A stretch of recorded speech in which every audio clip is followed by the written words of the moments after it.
Assalamualaikum warahmatullahi wabarakatuh.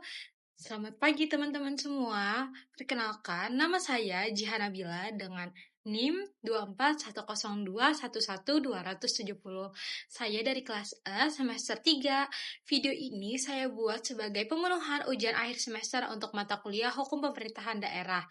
Hari ini saya akan mempresentasikan hasil analisa saya terhadap 4 isu hukum pemerintahan daerah di wilayah Kalimantan Selatan, plus nanti ada sesi khusus buat bahas fenomena bencana di daerah Aceh dan Sumatera. Nah, langsung aja ya kita mulai ke pembahasannya. Oke, sekarang kita masuk ke isu yang pertama yang sering banget kita temuin sehari-hari di Kalimantan Selatan. Apalagi kalau kita lagi lewat di jalanan Banjarmasin atau Banjarbaru.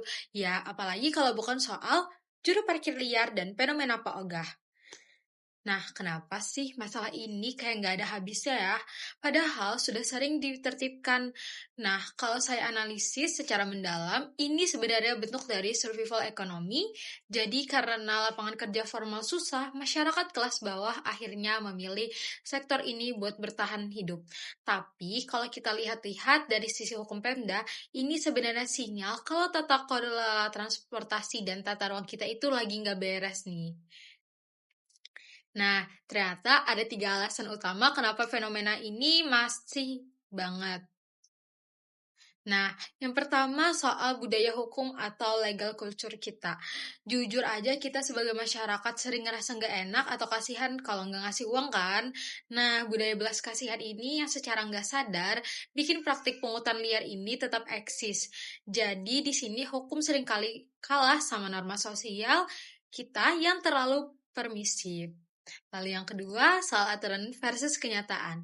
Banyak yang nanya, emang nggak ada perdanya ya di Kalsel? Jawabannya ada kok. Kita punya perda nomor 2 tahun 2016 soal perhubungan dan aturan retribusi lainnya.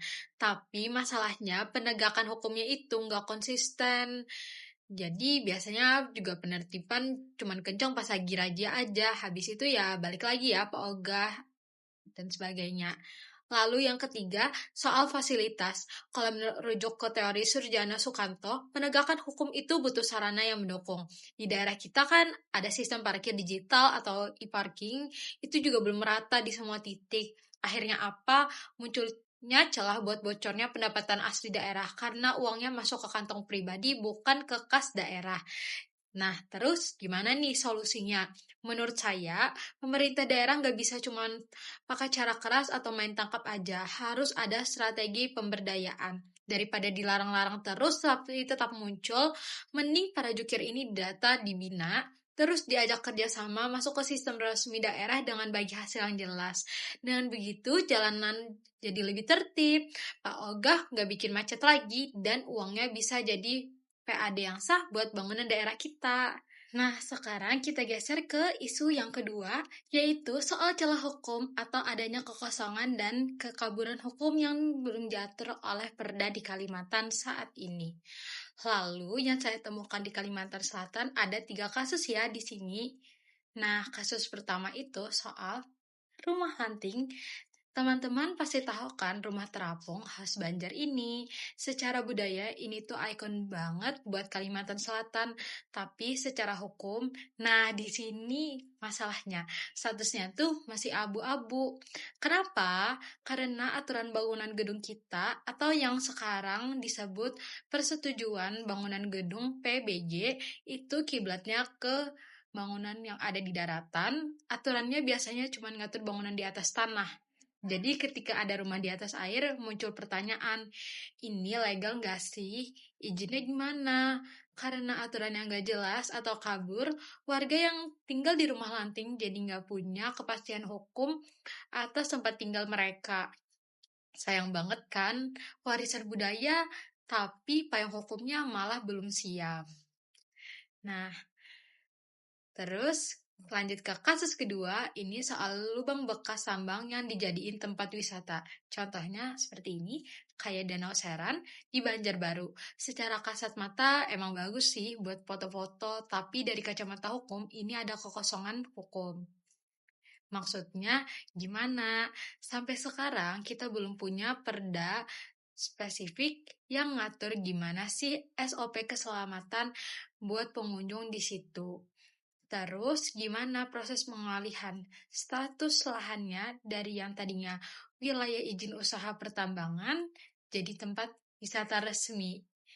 Nah, karena nggak ada aturan main yang jelas, kalau amit-amit nih terjadi kecelakaan di sana, siapa yang mau tanggung jawab secara hukum? Perusahaan pengelolaankah, atau pemerintah?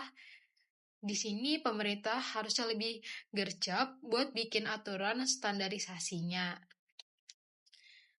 Nah, yang terakhir, kasus yang ketiga yang paling sering bikin kita pusing tiap musim hujan. Jadi, konflik aturan lahan rawa.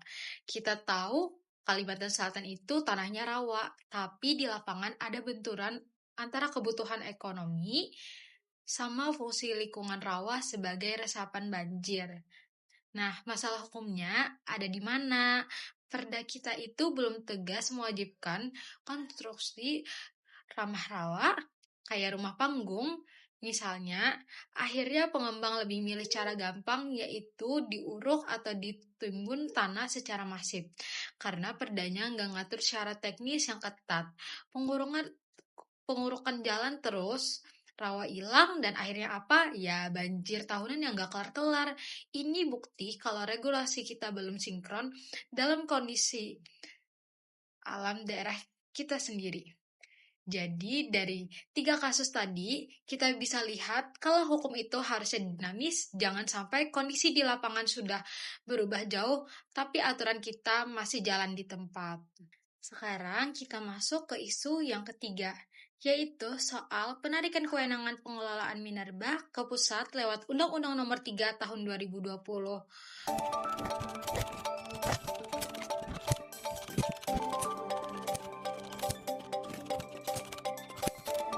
Jujur ya, kalau kita bahas secara filosofis, kebijakan sentralisasi ini tuh kayak jalan mundur buat semangat otonomi daerah kita. Padahal inti dari otonomi itu kan supaya daerah kita bisa ngatur rumah tangganya sendiri sesuai kebutuhan lokal. Nah, kenapa ini jadi masalah buat kita di Kalimantan Selatan? Ada 2 dampak besar yang saya soroti. Nah, yang pertama dari sisi dampak hukumnya. Sekarang pemerintah daerah kita di Kalimantan Selatan ini seolah-olah cuma jadi penonton di tanah sendiri. Izin usaha pertambangan semuanya ditarik ke Jakarta, masalah muncul pas izin dari pusat ternyata tabrakan sama Perda RT RW atau tata ruang yang sudah kita susun capek-capek di daerah. Bayangin gimana kalau pusat kasih izin tambang di area yang menurut Perda kita itu kawasan lindung atau pertanian. Pemda kita jadi nggak punya daya buat nolak karena secara hierarki harus tunduk sama regulasi pusat. Nah, ini benar-benar melumpuhkan alat kontrol vital daerah dalam melindungi wilayahnya. Nah, yang kedua ada dampak sosial dan lingkungannya. Ini yang paling kerasa buat masyarakat lokal kita di Kalimantan Selatan karena izinnya jauh di Jakarta. Pengawasannya jadi nggak maksimal karena pusat seringkali abai sama dinamika atau konflik di tingkat bawah. Kalau ada jalan rusak gara-gara armada tambang atau ada limbah yang bocor, masyarakat lapornya susah karena birokrasinya harus tembus ke Jakarta atau ke pusat.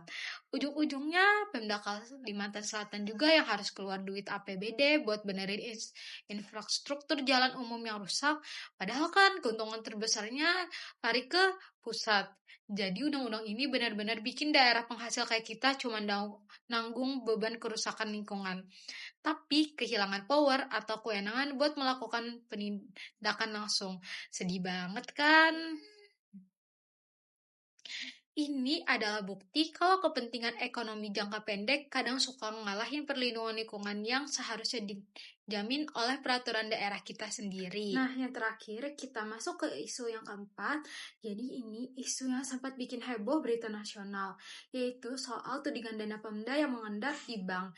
Jadi ceritanya Menteri Keuangan kita Purbaya sempat menyoroti saldo kas daerah Kalimantan Selatan yang nilainya sangat fantastis atau nggak main-main, yaitu sekitar 4,7 sampai 5,1 triliun rupiah yang tersimpan di perbankan. Nah, gimana sih fakta dan analisa hukum menurut saya? Nah, pertama, kita harus paham dulu kalau dalam dunia pemerintahan, saldo besar di bank itu sering dianggap sebagai tanda-tanda penyerapan anggaran yang lambat. Tapi kalau kita bedah lebih dalam, uang triliunan itu sebenarnya bukan dana tidur atau dana yang didiamkan tanpa rencana. Nah, Bapak Gubernur kita, Haji Muhyiddin, menanggapi hal ini dengan tensi tinggi dan sangat tegas. Jujur, ini momen yang cukup langka karena kita tahu beliau biasanya punya ciri khas kurihing atau murah senyum dan sangat tenang. Tapi kali ini beliau secara terbuka membantah keras narasi yang menyebut dana itu menganggur. Beliau mengklarifikasi bahwa dana tersebut adalah bagian dari strategi manajemen kas aktif. Jadi begini, proyek-proyek strategis dan rutin di Kalimantan Selatan itu pembayarannya dilakukan secara termin. Artinya uangnya memang sudah dianggarkan dan ada namanya, cuman tinggal nunggu waktu pencairan sesuai progres pekerjaan di lapangan. Selain itu, secara legal, Pemprov Kalimantan Selatan sebenarnya punya hak untuk menempatkan dana tersebut dalam bentuk deposito untuk mendapatkan bunga. Bunga ini nantinya masuk kembali ke kas daerah sebagai pendapatan asli daerah yang sah. Jadi, daripada uangnya diam di giro yang bunganya kecil, lebih baik dikelola secara produktif. Sikap tegas Gubernur Muhyiddin ini menurut saya sangat penting sebagai bentuk akuntabilitas dan pertahanan otonomi fiskal daerah. Beliau ingin membuktikan di mata nasional bahwa Kalimantan Selatan itu punya perencanaan yang matang, dan tuduhan dana mengendap itu sebenarnya hanya masalah teknis pembacaan data di tingkat pusat yang kurang sinkron dengan dinamika belanja di daerah. Nah, menurut saya kesimpulan isu ini mengajarkan kita pentingnya transparansi komunikasi antara pusat dan daerah agar tidak terjadi salah paham terkait tata kelola keuangan daerah. Nah, sekarang kita masuk ke sesi khusus sesuai instruksi ujian akhir semester. Sebagai mahasiswa hukum semester 3, saya pengen kita lebih serius buat ngebahas bencana yang dialami saudara-saudara kita di Aceh dan Sumatera. Nah, banyak yang bertanya-tanya, kenapa sih pemerintahan pusat kayaknya berat banget ya, bahkan terkesan enggan buat tetapin status bencana nasional pas Aceh atau Sumatera kena musibah besar. Padahal kalau kita lihat di lapangan, dampaknya sudah sangat parah sekali. Infrastruktur hancur, ribuan warga mengungsi, dan pelayanan publik lumpuh total. Nah, jujur saja sebagai mahasiswa hukum, saya sering merenung, kita diajarkan sebuah asas fundamental yang bunyinya salus populi suprema lex esto. Keselamatan rakyat adalah hukum tertinggi. Tapi pertanyaannya, dalam praktik penanganan bencana, apakah nyawa rakyat benar-benar jadi hukum tertinggi? Atau justru ia harus antri di belakang urusan birokrasi, sampel administrasi, dan hitung-hitungan anggaran? Nah, lalu lanjut ke analisis hukum. Menurut saya, masalahnya bukan cuma soal seberapa parah kerusakan fisiknya, tapi soal pergeseran tanggung jawab hukum dan beban fiskal. Nah, jika kita merujuk pada pasal 7 ayat 2 Undang-Undang Nomor 24 Tahun 2027, penetapan status bencana itu mencakup indikator jumlah korban, kerugian harta benda, hingga dampak sosial ekonomi. Namun ada satu poin penting di situ, yaitu terganggunya fungsi pemerintahan. Nah, disinilah letak kenggangan dan administratif itu. Begitu status bencana nasional diketok melalui keputusan Presiden sesuai dengan pasal 51, terjadi transformasi hukum yang drastis. Pemerintahan pusat dan BNPB memiliki akses cepat yang meliputi pengarahan personil hingga logistik secara total. Artinya seluruh tanggung jawab biaya yang ya bisa mencapai angka triliunan rupiah otomatis pindah dari APBD ke pundak APBN. Nah, pemerintahan pusat sepertinya nggak mau nih terkunci sama beban anggaran yang luar biasa besar ini, yang fantastis sekali. Makanya status bencana sering kali di tingkat bencana daerah secara hukum. Ini adalah strategi agar tanggung jawab biayanya tetap bagi-bagi atau sharing nih dengan pemerintahan daerah. Tapi pertanyaannya, apakah adil memaksa daerah yang lagi lumpuh buat tetap mikirin bagi-bagi anggaran? Nah, lalu ada fakta yang ternyata miris banget dalam praktik pemerintahan kita.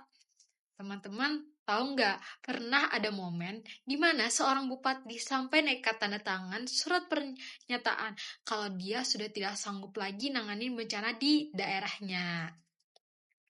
Nah, dari sisi hukum pemerintahan daerah, surat itu bukan sekadar kertas curhatan, itu adalah pengakuan jujur secara administrasi kalau APBD daerah sudah lumpuh total. Bupati ini sadar kalau dia paksain nanganin pakai sisa duit daerah, yang ada malah hak-hak dasar warganya yang lain seperti layanan kesehatan rutin dan pendidikan gak bakal terpenuhi. Surat pernyataan tidak sanggup itu adalah bukti kalau sistem otonomi kita seringkali patah saat ada bencana besar. Kita menuntut daerah untuk mandiri, tapi saat kapasitas fiskal mereka nol karena bencana, kita masih memaksa mereka mengikuti prosedur birokrasi yang panjang sebelum pusat mau turun secara penuh. Nah, logikanya aja nih, gini. Bagaimana mungkin sebuah daerah yang komunikasinya putus, kantor bupatinya rusak, dan pengawalnya pun jadi korban, masih diminta untuk memenuhi syarat administrasi yang rumit sebelum pusat mau ambil alih? Ini menurut saya adalah bentuk kegagalan sistematik. Administrasi yang seharusnya jadi alat untuk menolong malah jadi tembok yang menghambat bantuan. Hukum itu seharusnya dinamis dan humanis. Hukum jangan cuma tajam ke prosedur, tetapi tumpul ke kemanusiaan. Jika kita hanya menunggu angka kerugian divalidasi sementara warga masih bertaruh nyawa di pengungsian, maka hukum kita sudah kehilangan jiwanya. Nah, oleh karena itu, saran saya sebagai mahasiswi hukum, indikator dalam pasal 7 UU Penanggulangan Bencana ini harus direvisi. Indikator ketidakmampuan daerah harus jadi prioritas utama. Jangan kaku nunggu birokrasi yang panjang. Begitu daerah ngasih kode kalau mereka nggak sanggup, pemerintah pusat harusnya punya kewajiban hukum konstitusional buat langsung ambil alih tanpa tapi. Kita harus menggeser paradigma dari birokrasi anggaran menjadi birokrasi penyelamatan. Karena pada akhirnya keselamatan warga itu nggak boleh ditawar-tawar cuman gara-gara urusan administrasi anggaran. Ingat, salus populi suprema lex esto. Keselamatan rakyat harus tetap menjadi hukum yang tertinggi di atas segala prosedur keuangan negara. Nah, mungkin itu saja presentasi ujian akhir semester dari saya kali ini.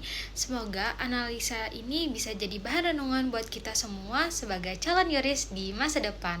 Terima kasih banyak buat semuanya yang sudah menyimak video ini dari awal sampai akhir. Semoga sukses buat kita semua. Wassalamualaikum warahmatullahi wabarakatuh.